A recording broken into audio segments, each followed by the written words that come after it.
मन को वश में करने के लिए क्या कर सकते हैं। तो बिना समय को गवाए चलिए जानते हैं कि हम सब मन को वश में करने के लिए क्या कर सकते हैं। अगर आप इस कहानी के पीछे के तर्क को समझ ले तो आपका दिमाग काबू में हो सकता है। जब मैंने पहली बार यह कहानी पढ़ी तो मुझे इसका तर्क समझ में नहीं आया, लेकिन इसकी भावना प्रेरणादायक है। एक बार महात्मा बुद्ध किसी नगर से गुजर रहे थे।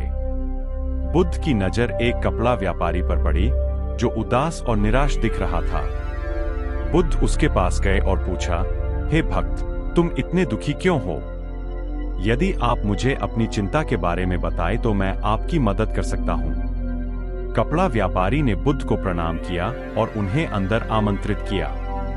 व्यापारी ने कहा कि जब से मेरी पत्नी की मृत्यु हुई है, तब से मेरे छोटे बेटे की देखभाल के लिए घर पर कोई नहीं है, इसलिए मैं हमेशा उसे अपनी दुकान पर लाता हूं। लेकिन वह मेरी दुकान पर आने वाले हर ग्राहक की पगड़ी उतार देता है और कभी कभी उनका बैग उठाकर बाहर फेंक देता है। मैंने डाटा को बहुत समझाने की कोशिश की, लेकिन वह नहीं समझा। उसकी हरकतों से मेरे सभी ग्राहक अपमानित महसूस करते हैं और वापस चले जाते हैं।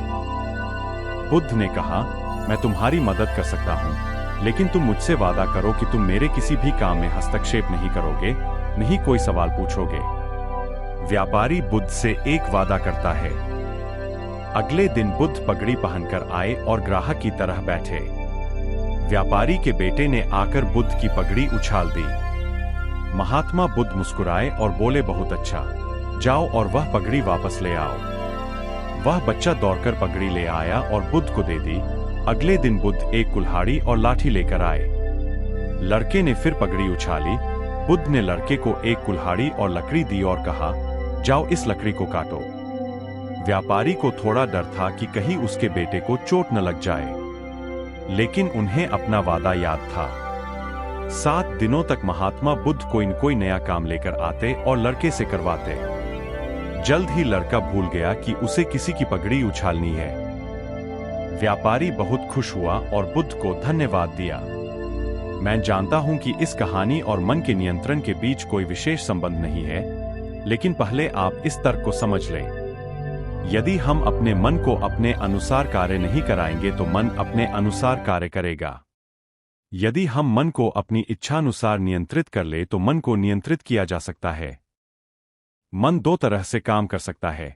पहला, मन अपनी इच्छानुसार काम कर सकता है, या दूसरा, हम मन से अपनी इच्छानुसार काम करा सकते हैं। बुद्ध से मिलने से पहले लड़के का मन और मस्तिष्क अनियंत्रित रूप से उसकी इच्छा के अनुसार काम कर रहा था, लेकिन बुद्ध ने लड़के से अपनी इच्छा के अनुसार काम कराया, जिससे उसकी आदतें बदल गईं। दोस्तों, हम आशा करते हैं कि आपको बुद्ध की यह कहानी पसंद आई होगी।